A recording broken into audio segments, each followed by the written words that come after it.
My toxic mother and sister tried to guilt-trip me and use my sister's illness to squeeze $50,000 out of me, but I stood firm, and My name is Jack, and my life has been a nightmare for as long as I can remember. I'm 22 now, but the scars from my childhood run so deep that I feel like I'm still that terrified little boy who just wanted someone to love him. My mother, if you can even call her that, seemed to hate me from the moment I was born. My sister Emily wasn't much better, and my school life was a different kind of hell altogether. From the earliest days I can remember, my mother Karen made it clear that I was a burden. She used to tell me that I ruined her life just by being born. I would hear her screaming in the middle of the night about how she never wanted kids, how she should have just left the hospital without me. I used to cry myself to sleep, praying that she would wake up one day and love me. But that day never came. My sister Emily is 3 years older than me, and she took after our mother. It was like she saw how our mom treated me and decided to do the same. Emily would hit me, call me names, and tell me how no one would ever care about me. I remember one time when I was about 6 years old, Emily pushed me down the stairs. I don't know what was more painful, the physical pain or hearing her laugh as I lay there, struggling to breathe. My mother didn't care, of course. When she saw me lying at the bottom of the stairs, she just stepped over me, muttering about how she was late for work. School wasn't any better. I went to a small elementary school in a rundown part of town. My teachers all seemed to have it out for me, too. Mrs. Thompson, my second-grade teacher, was the worst. She would single me out in class, make fun of me in front of everyone, and send me to the principal's office for the smallest things. There was this one time when I forgot to bring in my homework. I had done it, but Emily had torn it up that morning because she thought it was funny. When I told Mrs. Thompson what happened, she called me a liar in front of the whole class and made me sit in the corner with a dunce cap on. I was humiliated, but I was also terrified because I knew that when I got home, things would only get worse. And they did. That day, my mother was particularly angry. She dragged me into the kitchen by my hair and threw me against the counter. She grabbed a knife from the drawer and told me that if I ever embarrassed her again, she would make sure I wouldn't live to regret it. I don't know if she really meant it, but I was too scared to even breathe. I just stood there, trembling, as she waved the knife in my face. When she finally let me go, I ran to my room and hid under the bed, shaking uncontrollably. I often think back to those days and wonder how I survived. There was no one to turn to. My father left when I was a baby, and I have no memory of him. My mother told me he ran off because he couldn't stand the sight of me, but I don't know if that's true. All I know is that I grew up feeling completely alone, like I didn't matter to anyone. The bullying at school was relentless. Kids are cruel, and they pick up on weakness like sharks to blood. I was always the smallest, the quietest, the most terrified. They used to corner me in the bathroom, shove me into lockers, steal my lunch money, and call me names that I can't even bring myself to repeat. There was this one boy, Brian, who was the ringleader. He seemed to take particular pleasure in making my life hell. I remember one day when he and his friends locked me in a janitor's closet for hours. It was pitch dark, and I was so scared that I wet myself. When they finally let me out, they paraded me around the school, laughing and pointing at the stain on my pants. I can still hear their laughter, even now. But the worst of it all was the silence that followed. No one cared. Not the teachers, not the other students, and certainly not my family. I started to believe that maybe they were right. Maybe I was worthless. Maybe I didn't deserve to be happy, or loved, or even alive. As I got older, things only got worse. My mother's abuse became more sophisticated, more psychological. She would invite her friends over and humiliate me in front of them, telling them about all the ways I was a failure. "Look at him," she'd say. "He's so pathetic. Can't even tie his own shoes without messing it up." And they would laugh. Grown adults, laughing at a child. It made me feel so small, like I was nothing. Emily, too, got more creative with her cruelty. By the time I was 10, she was sneaking boys into the house and blaming me when they got caught. My mother believed her every time, and I would get beaten for being a liar or trying to ruin Emily's life. I remember one time, Emily's boyfriend Jake came over when my mom was at work. They were smoking something in her room, and I guess they didn't want to get caught, so she locked me in the basement. I was down there for hours, in the dark, with the rats and spiders. When my mom got home, she found me and blamed me for making a mess of the basement. She didn't even ask how I ended up there. She just assumed I was causing trouble, like always. It's funny in a sick way how I became invisible in my own life. At school, at home, I was just a ghost, haunting the edges of other people's lives. No one saw me, no one cared about me. I was just there, existing in the background, trying to survive each day without drawing too much attention to myself. But no matter how hard I tried to be good, to be quiet, to be invisible, it was never enough. I was always in the wrong place at the wrong time, always the target of someone's anger or frustration. One of the most horrifying memories I have is from when I was about 12. I was walking home from school, taking the long way to avoid Brian and his gang. It was getting dark, and I was in an unfamiliar part of town. I just wanted to get home, to hide in my room and disappear. But then, out of nowhere, a car pulled up beside me. The man inside was smiling, too friendly, and he asked me if I needed a ride. I knew I should have said no, but I was so desperate for any kind of kindness, any kind of attention that I agreed. I don't want to go into details about what happened next, but it was the worst thing that has ever happened to me. That man hurt me in ways I can't even describe, and when he was done, he left me on the side of the road like trash. I was too scared and too ashamed to tell anyone. Who would care anyway? My mom would just say it was my fault, that I deserved it, and she'd probably be right. So I just went home, washed the blood off my clothes, and crawled into bed, hoping that I could just disappear forever. But I didn't disappear. I kept waking up every day, going to school, getting bullied, coming home, and getting abused. It was like I was stuck in some kind of sick, twisted loop that I couldn't escape from. I started to fantasize about running away, about just leaving and never looking back. But where would I go? I had no money, no friends, no one who would even notice I was gone. So I stayed, because what else could I do? As I got older, I tried to fight back in small ways. I would talk back to my mother, stand up to Emily, but it only made things worse. They would laugh at me, tell me I was worthless, and remind me that no one would ever care about me. And I believed them, because they were the only voices I ever heard. I didn't know any better. My teenage years were just a continuation of the nightmare. I became more withdrawn, more angry, more bitter. I stopped caring about school, about anything.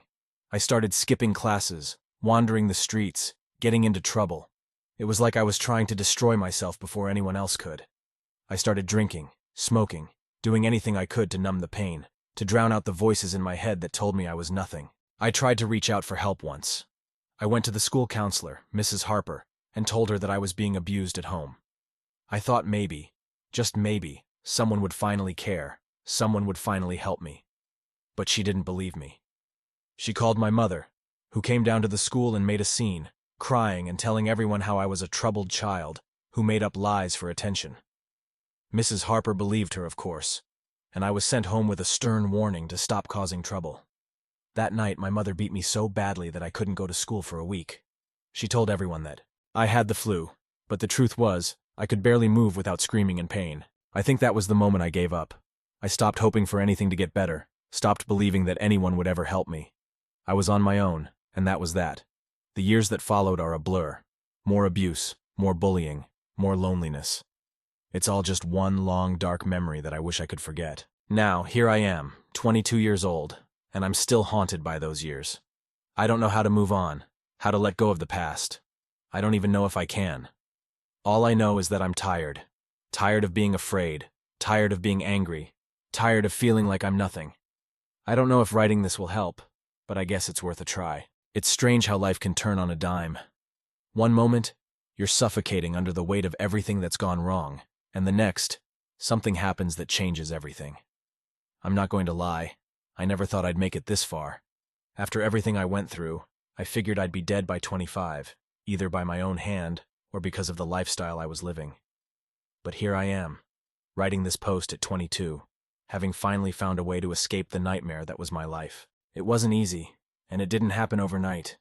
It all started with an event so shocking that it forced me to wake up, to see my life for what it was, and to realize that if I didn't do something, I would end up just like the people who had hurt me. About a year ago, I was still living at home, working a dead-end job at a convenience store, and barely making enough to cover my bills. I was drinking heavily, smoking more than I cared to admit, and spending my nights drowning in my misery. I was lost, completely and utterly lost. My mother and sister were still tormenting me, although by then, it had become more subtle, more insidious. They didn't need to hit me or scream at me anymore. They could destroy me with a look, with a few choice words, with the way they ignored me as if I didn't exist. Then one night, everything changed. I was closing up the store, exhausted after a long shift, when a man walked in. He looked familiar. but I couldn't place him. He was disheveled, his clothes dirty and torn, and his eyes had that wild, desperate look that made my skin crawl. I asked him if he needed anything, and that's when he pulled out a gun. I've never felt fear like that before. It was like time slowed down, and all I could hear was the sound of my own heartbeat, pounding in my ears. He demanded the money from the register, and I didn't hesitate. I handed over everything we had, my hands shaking so badly that I dropped a few bills on the floor. He didn't care. He just grabbed the money and started to back out of the store, but then he stopped. He looked at me, really looked at me, and that's when I realized why he seemed familiar. It was Jake, my sister's old boyfriend, the same guy who had once locked me in the basement for hours when I was a kid. He was older now, and life had clearly been unkind to him, but there was no mistaking those cold, cruel eyes. He recognized me too, and a sick smile spread across his face. He told me that he remembered me, that he remembered how much fun he used to have messing with me. And then he said something that I'll never forget. "You know, it's funny. I always figured you'd end up just like me, worthless, broken, and alone. Looks like I was right." And then he left. Just like that, he walked out of the store, leaving me standing there, paralyzed with fear and shame. I called the police and they came, but Jake was long gone. They took my statement, asked a few questions, and then they left too, leaving me alone to clean up the mess. I didn't sleep that night. I couldn't. All I could think about was what Jake had said, about how he was right. I was worthless, broken, and alone. I was exactly what everyone had always told me I would be. I could almost hear my mother's voice in my head, laughing, telling me that I was nothing, that I would never be anything. But then something strange happened. As I sat there, in the dark, in the silence, I felt something shift inside me. It was like a switch flipped, and I suddenly realized that I didn't have to be this way. I didn't have to live like this. I didn't have to be the person everyone thought I was. I could change. I could be better. I could be something. I don't know where the strength came from, but that night, I made a decision. I was done being a victim. I was done letting other people control my life.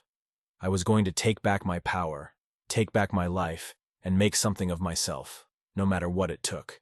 The first thing I did was quit my job. I walked into the store the next day, handed in my resignation, and walked out without looking back.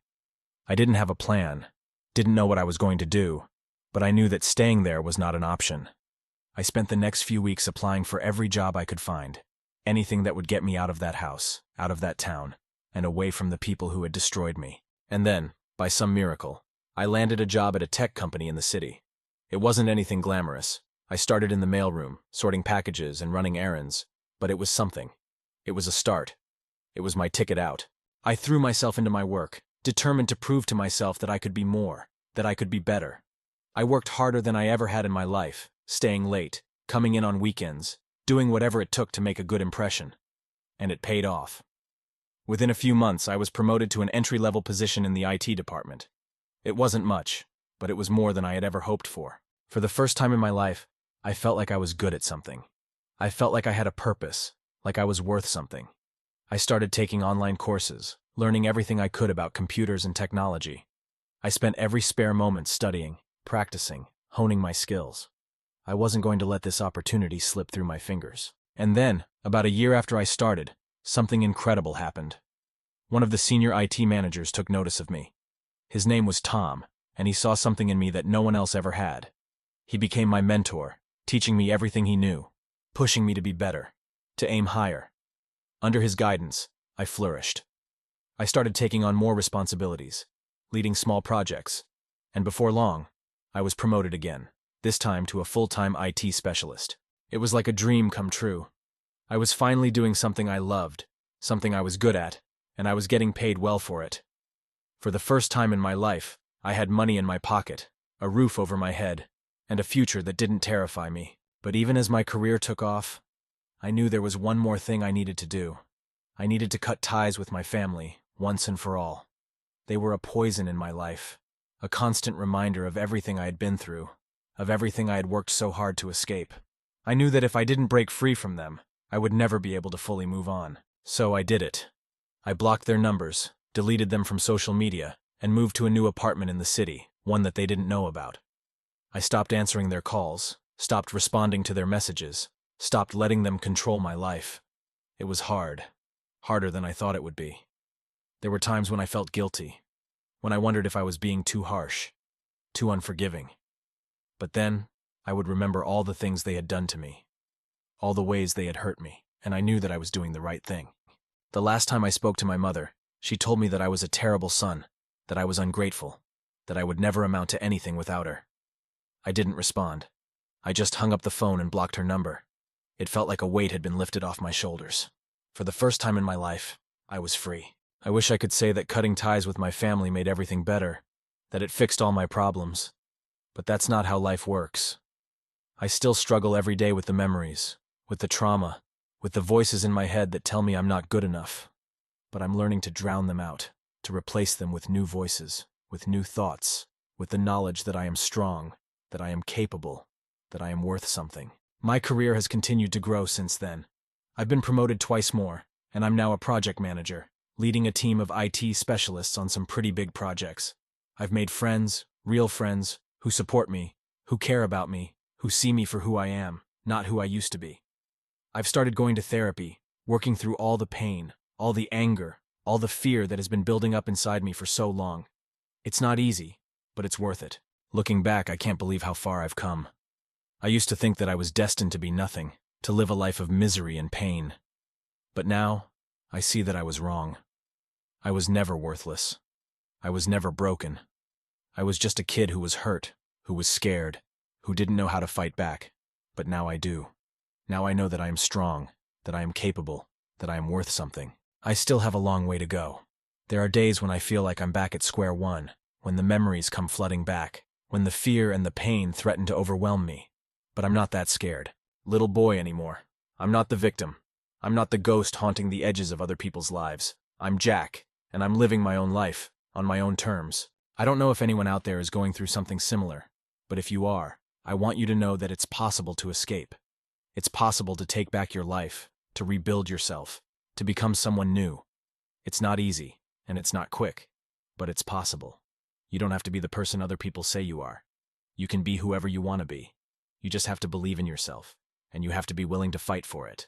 And if you ever feel like you're alone, like no one understands, just remember that there are people out there who care, who want to help, who have been through the same thing. You're not alone. You're never alone. It's been a few years since I broke off all contact with my family, and in many ways, those years have been the most peaceful of my life. For once, I've been able to live on my own terms, free from the constant barrage of abuse and manipulation that I grew up with. My career is thriving.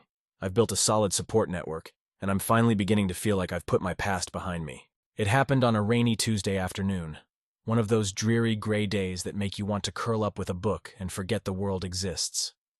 I was in the middle of a particularly challenging project at work, juggling conference calls and emails, when my phone buzzed with a notification. I glanced at it absent-mindedly, expecting it to be another work-related message. Instead, it was a name I hadn't seen in years. Emily. My heart skipped a beat, a cold wave of anxiety washing over me. I had blocked her number long ago, but it seemed she had found a way to reach out to me anyway. The message was short, almost curt. "We need to talk. It's urgent." I stared at the screen, my mind racing. For a moment, I considered ignoring it, deleting the message and pretending I hadn't seen it. But something told me that ignoring it wouldn't make it go away. I needed to face whatever this was head-on, once and for all. "So," I replied, asking what she wanted. Her response was immediate, as if she had been waiting for my reply. "Mom and I are coming to see you. Be home tonight." There was no question, no asking if it was okay, just a command. The arrogance, the sense of entitlement, it was all still there. It made my blood boil, but at the same time, I felt a deep sense of dread. What could they possibly want from me now? That evening, I sat in my apartment, waiting. I couldn't concentrate on anything, my mind running through all the possible scenarios. Were they in trouble? Did they need help? Or was this just another attempt to manipulate me, to drag me back into the toxic web I had fought so hard to escape?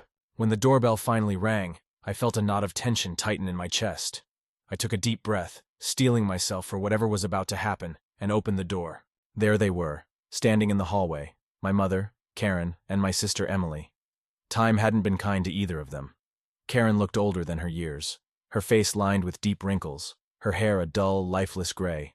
Emily, on the other hand, had the haggard look of someone who had been through too much, too quickly. She looked worn out, her eyes hollow, her posture slouched as if the weight of the world was pressing down on her shoulders. For a moment we just stood there, staring at each other. It was surreal, seeing them again after all these years. They were like ghosts from my past, apparitions that had come back to haunt me. Finally Karen spoke, her voice as cold and sharp as I remembered. "Aren't you going to invite us in?" I hesitated, but then I stepped aside, letting them into my apartment. They walked in without a word of thanks, their eyes scanning the room as if they were inspecting it for flaws. I closed the door and followed them into the living room, my heart pounding in my chest. They sat down on the couch and I took a seat in the armchair opposite them. The silence was thick, oppressive, and I could feel the tension crackling in the air like electricity. I was the first to break it. "What do you want?" I asked, my voice steady despite the turmoil inside me. Karen didn't waste any time. "We need money." I stared at her, stunned. Of all the things I had expected, this wasn't one of them. "Money?" I echoed, incredulous. "Yes, money," she snapped, her eyes narrowing.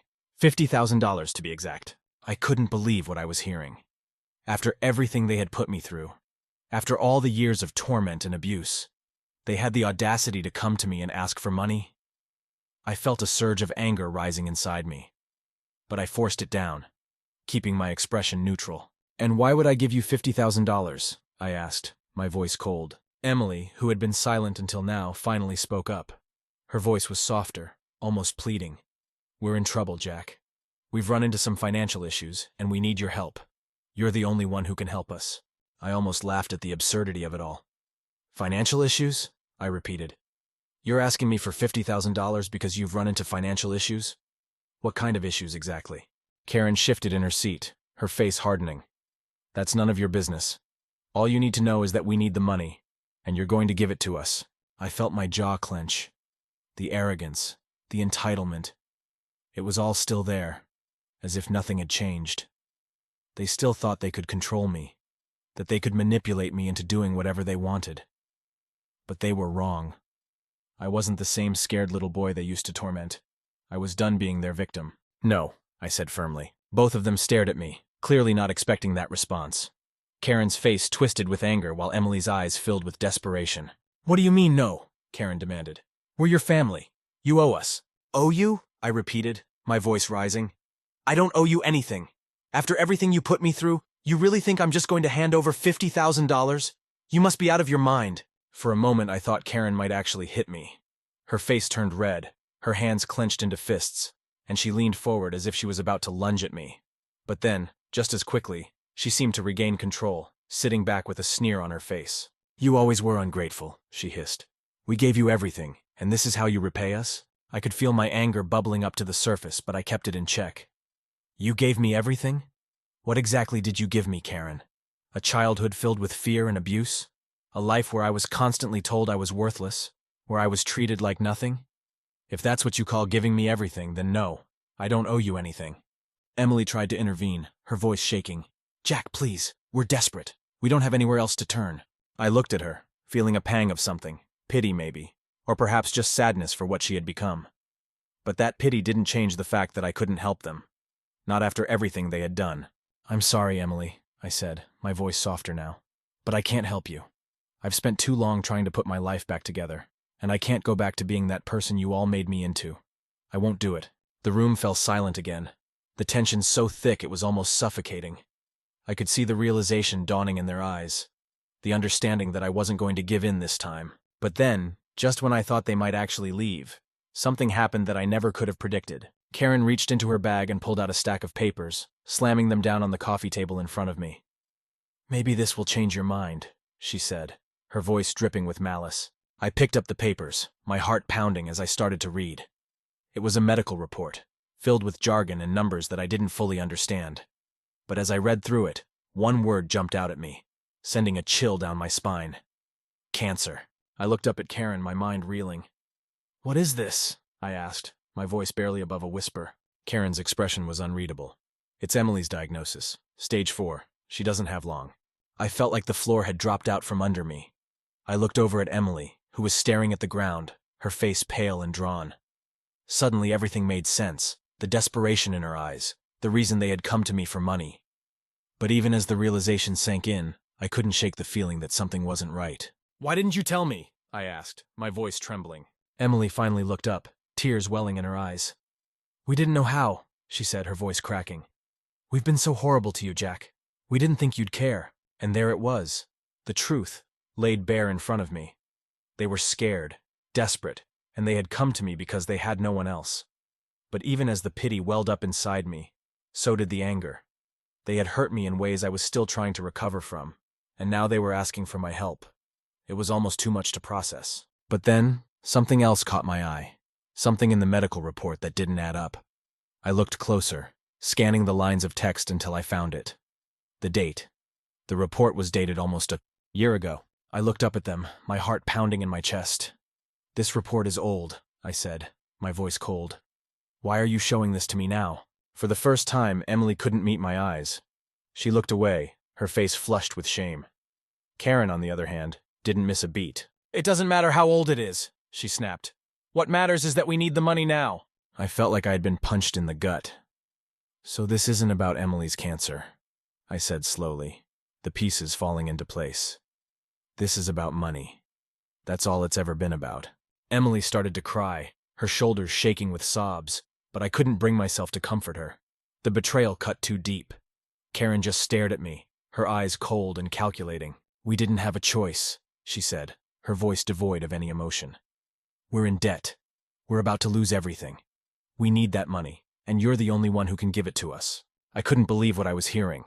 They had come to me, lied to me, manipulated me, all for money. After everything I had done to escape them, they had found a way to drag me back into their twisted games. "No," I said again, my voice firm.